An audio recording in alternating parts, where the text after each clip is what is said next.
All right, thanks, Chris. Thanks, everybody. We'll try this again with West Virginia. First time I've ever had two press conferences for the same game, so excited to get up there and play this week. I'm really thankful that the Big 12 did a really nice job, I think, of planning, building in these weekends, and giving us an opportunity to make this game up. So we're certainly excited for the opportunity. It's a game that we need. It's a game that's very important for us in our climb as a football team and continue to make the improvements that we need, to play our best ball here at the end of the year, which I think is so critical. And I think, too, just, having missed those 5 days, the previous week, this week's important for us, just to continue to improve, certainly for this game and the challenge that we know West Virginia is going to be, playing a really good football team. Their senior day, obviously, their tremendous defense, very explosive offense. I mean, just a really outstanding football team. It's got a lot of really good players across the board, and we know the challenge that going to Morgantown presents. I mean, it's always been a tough place to play. They've played traditionally very well at home. This year's been no different. They've played outstanding there at home. So, we're excited to have a chance to have the game, thankful to have the chance to have the game, and we need to have a great week and be as ready as we possibly can for Saturday.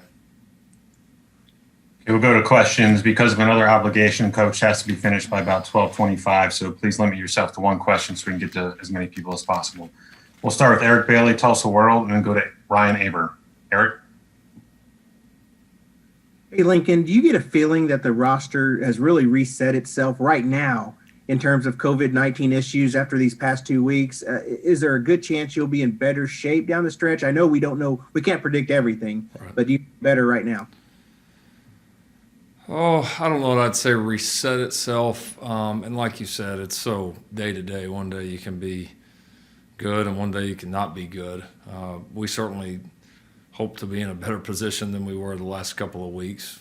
I think we've got a chance to be, but you're only, I hesitate to say that just because you're only as good as your next test. And we've still got, a couple to go here this week. So, we've taken obviously some pretty extreme measures, the biggest being canceling a football game or postponing a football game and shutting down our facility for 5 days. And we're banking on, those things paying off and us, getting, back on the correct side of this deal. Thank you, Lincoln. Mm-hmm. Okay, Ryan Aber, the Oklahoman, and then Joe Bettner. Yeah, Lincoln, when you look at the secondary, the secondary situation from the other night, how much better positioned were you for something like that this year and that week versus, maybe if the same thing would have happened last year and you would have had that many guys out? Oh, absolutely. If we'd had that many guys out, I don't know that we would have been able to play last year even. And certainly I don't think the quality would probably have been what it was the other night. So, there's so many guys there that have stepped up and become, good football players for us and become dependable players that we want to put in the game. And so, that part's helped. And then obviously the unselfishness of and the ability of Robert Barnes to be able to kick back there and do that last week was huge for us as well. And, and then we were fortunate as the game went on that we, didn't have any further injuries in the secondary. So, but no, the depth is certainly better. The competitive depth is certainly better. And there's just more guys that we are not only confident putting in the game, but that we want to get snaps and that we are taking starters out to put them in to get snaps. And so that's, it's without a doubt much improved. Appreciate it, Lincoln. Mm-hmm. Joe Bettner, Norman Transcript, and then Jason Kersey. Lincoln, you mentioned just the competitiveness, not wanting this game to be called off. And I'm curious, what are the advantages of playing this weekend as far as getting ready for a Big 12 championship as opposed to where Iowa State will have a bye week? I mean, do you see the advantage there of being able to play an extra game before that week? Not worrying about too much about, what's here in a couple of weeks. I mean, I think simply for our football team, we need to play games. I mean, we've had, so many bye weeks, and obviously had one bye week that was completely unexpected. And again, like I said, it wasn't a normal bye week. I mean, it's again, having the facility shut down that long in the middle of the season was a different deal. So just for us to play the quality of ball and to make the improvements that we need to make, we need to play. And I'm excited that we have the opportunity to play. Thanks, Lincoln. Mm-hmm. Jason Kersey, The Athletic, and then Kerry Murdoch. Yeah, Lincoln, you mentioned this being your second West Virginia press conference. I'm curious if you also are more prepared for this game, maybe than you would have been, given that you had a few days of practices and things preparing for West Virginia. Or do you feel more prepared? Oh, hard to say. I mean, it's at the same time, they've had now 3 weeks on us because I think they had a bye week before they were going to play us. They're probably tired of working on Oklahoma.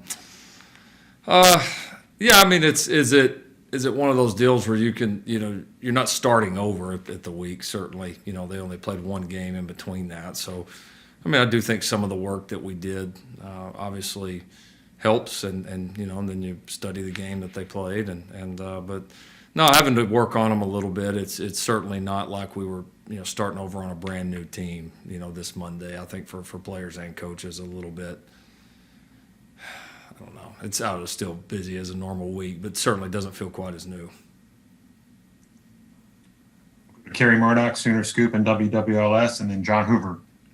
Lincoln, obviously, one of the big stories was Robert Barnes and his play against Baylor. I'm curious, now that coaches have had a chance to look at it, how do you approach things with him moving forward? And if he does kind of have to go back to a backup linebacker, is he kind of the guy that this year really helps where, you get a free year? No, I think it does. I think it absolutely can help a guy like Robert. And I think what this year has shown us and what he's shown us is, having the ability to play both. And I think it's an important thing. I mean, he's been an important member of the special teams all year, done some really, really good things there, did again the other night as well. And, no, I think it's a great example. I mean, a guy that's had to do that and step in and play an unexpected position, it doesn't necessarily cost him the year from an eligibility standpoint. So in that kind of in that frame of mind, it certainly is a positive for him. But he could still be in the plans moving forward? Oh, absolutely. No, the way he's played, again, defensively and special teams, no question it could be. Let's go to John Hoover with SI Sooners, and then Cliff Brunt. Hey, Lincoln. West Virginia's been in the conference now for 8 years, so obviously you guys know them, no big deal, right? But the fact of the matter is they're still, I counted it up, they're halfway to Canada, mileage-wise. What is it that's unique about this trip? Can you describe for us some of the things that go into this trip that you don't have to do on other road trips? I don't know if the trip is actually that unique. I mean, you fly, you're on the plane 45 minutes, an hour longer than most of these other ones. I mean, which at the end of the day, it's, for most of our players, it's 45 minutes or an hour more sleep or, this year it is a little bit that it's 45 minutes or an hour longer of wearing a N95 mask with a shield on top, which is not the most comfortable thing to do, but that's not that big a deal. And honestly, no. You fly in. You're a little bit further from the stadium, from where we fly in than some of the places. But honestly, it's not the trip's not that big a deal. I think I think the thing about it is West Virginia typically has played very well at home. I mean, forever and ever. And like I said, this year is no different. I believe they're undefeated at home. They've really played well at home. They've normally got a really fun kind of into it crowd. It's a good atmosphere, and we've had some pretty epic games down there. So I think it's just more of you're playing a good football team on the road that tends to play pretty well at home, and those are always a challenge. Perfect. Thank you. Mm-hmm. We'll go to Cliff Brunt, AP, and then James Hale. Yeah, Coach, I was looking at the standings, and I noticed that the top 5 teams in the Big 12 standings are also the top 5 teams in rushing offense per game. Last season, Big 12 had the nation's leading rusher. The league currently has the nation's leading rusher. Have you seen an emphasis on the run game increase in the last couple of years? And if so, why? Yeah, no, I think it's fair to say. I think it's fair to say. I mean, for so long, this league was just, known for throw. And some of that, was deserved, and there has always been, I think, some pretty good backs and some pretty strong run games in this in this league. But I mean, running the ball is important. I mean, it is. It's you know, the team that's won it here the last several years has been able to run the ball pretty good. I mean, that's is what it is, and so it's important. I think, especially when you're talking about winning games in the later months, where you may hit a game with inclement weather or whatever the case may be. When you can run the football, you get so many more opportunities and ways that you can win. And and I think there's a lot of coaches in the league right now that have a very similar thought process there and are putting that kind of emphasis on it. Go to James Hale, KREF, followed by Darren Emig. You know, Lincoln, the Baylor game was one of the rare games the offensive line had, guys breaking through, looked like untouched, going after your quarterback. That just doesn't happen with Bill Bedenbaugh. I'm curious, what went on with the offensive line, and now that you've had a chance to look at them, how well did they play in the game? Oh, I don't think anybody on offense played particularly well. And like I said, when that's the case, you're going to spring leaks, and there's times it was the O-line, there's times it was the quarterback, there's times it was running backs, there's times the receivers were wrong, there was times that there was a lot of times that those guys weren't coached very well. So, I mean, it's just kind of a cause of just kind of leaks springing all over, and just we didn't do a very good job handling it. So, no, I mean, that's I think, it wasn't anybody's best game, and so there, like I said, the mistakes were kind of shared all the way around. It wasn't like we went in the game and the O-line played terrible, and man, those skill guys, they sure played awesome. I mean, it was just, we kind of all took our turns, and there's still a lot of good. I mean, there was, the problem is, again, in offensive football, 9 guys can be doing it freaking perfect, and 1 or 2 guys aren't. It looks like a train wreck. I mean, it's part of playing offensive ball, and that was just kind of our story the whole night. So that's obviously been a big emphasis point this week of, playing with all 11 and playing a lot more consistently, and then us as coaches doing a much better job as well. Thanks, Lincoln. Mm-hmm. Darren Emig, Tulsa World, and then Jenny Carlson. Lincoln, is there an obvious way that this season, with all of its challenges on, off the field, is there an obvious way that it's changed you as a coach?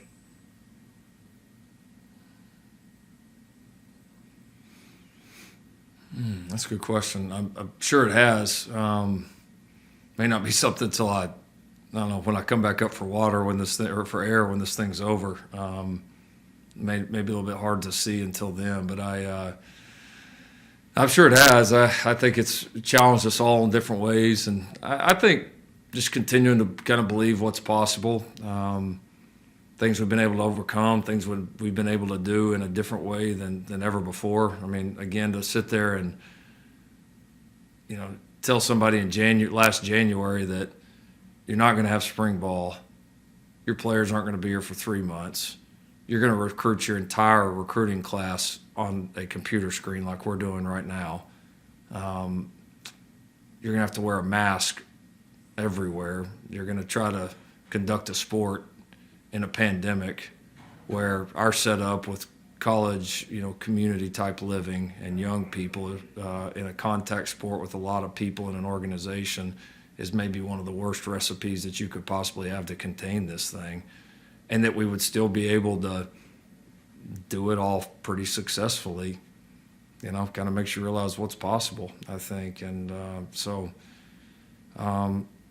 yeah, and I do think it's, us as coaches, I'm definitely bad about times. You can be a control freak. You want to have your hands on everything. You want to control as much as you possibly can and take the variables out for your staff and your players. But this thing's taught me probably more and more that, I got to control, what I can, and I can't get too worked up or too down or spend too much time on the things that I absolutely cannot control. Appreciate that. Mm-hmm. Jenny Carlson, the Oklahoman, and then Joey Helmer. Hey, Lincoln, when you guys got Ronnie back, it's kind of like a mid-season trade added to your team, if you want to borrow from like the NBA vernacular or whatever. But when you think about now his impact on the defense more as a whole, what has it done for your defense? How has your defense changed in your mind with Ronnie back in the lineup? Well, I think the main thing, and is really just getting back the leader and his presence. I mean, he's a guy that he's one of the true alphas on this team, and one of the true alphas defensively, and has a presence and a way about him that our guys follow. And so, as much as we were missing having a good quality player out there, we were honestly missing that probably more. And not that guys didn't step up in his while he wasn't here, they did, but it's like, everybody sees just adding a good player, but man, adding that leadership and that experience and that fire and all that just honestly makes everybody else around him better. And that's what really good leaders, that's what they do. And he's done that for us. Thanks. Mm-hmm. Joey Helmer, OU Insider, and then Keegan Renault. Yeah, Lincoln, Shane talked about wanting to come back and kind of finish things out with the guys that he's been around all year. What does that say about your program that that he kind of wants to finish this thing out, even though obviously he's already the head coach now at South Carolina? Yeah, well, I mean, I think it says we have quality people here, and I think people that take a lot of pride in what we do in this program and the success that we've had, and so I know it means a lot to our staff and our players that Shane would want to do that, and I know it meant a lot to him that he was extended the opportunity to do that, because we've all seen several instances of this around the country where maybe a guy that takes a job is not afforded that opportunity. So I think it certainly went both ways, and he and I were both on the same page. I absolutely want him to do it if he felt like it was the right thing for him, and he wanted to do it if I felt like it was the right thing for us. And so it wasn't a long discussion, pretty easy decision, on the same page. And and it's he's been a part certainly of what this team has done, and we got some great things in front of us, and so I think it's fitting that he'd be with us here till the end. Keegan Renault, Sooners Wire. And on the same lines with Shane leaving to South Carolina, what's the kind of timeline? I know with recruiting signing days coming up, but what's the timeline maybe replacing him? And I know you've kind of gone with Shane Beamer and Jamar Cain, two guys you didn't have a ton of connections to. What are you kind of looking for in that coach to replace Shane Beamer? Oh, we'll see. I mean, that's it's a broad question. You see what happens, with the rest of the staff, and hopefully we're able to retain everybody else. Again, you just never know. So we'll see how that plays out. Certainly not going to be in a hurry right now. I mean, we've got too much to focus on. Some big weeks obviously upcoming. So we'll kind of see how that plays out. I don't know that I'd want to pin myself right now into exactly what I'm looking for. All that. The honest answer right now is not honestly looking a whole lot right now. Trying to focus on doing our best with this team and understanding that we're going to sign this class here in a little over a week regardless, and we're going to go play these next few games regardless, and we've got time to get to that once those things wrap up. Have you ever had a coach get hired in the middle of a game like that you've been around? Well, I know it's reports and this and that, but I mean, we knew there was a chance. It wasn't obviously a shock to us, and the fact that he was in quarantine made that probably possible. But I've been a part of staffs where this has happened before, and I think if everybody handles it well, it can, you just kind of business as usual. I mean, Shane's in our meetings this morning, just like he always is, doesn't feel like anything's different. So, it's a cool story, and hopefully it can have a great ending here, and obviously a great beginning for him in South Carolina.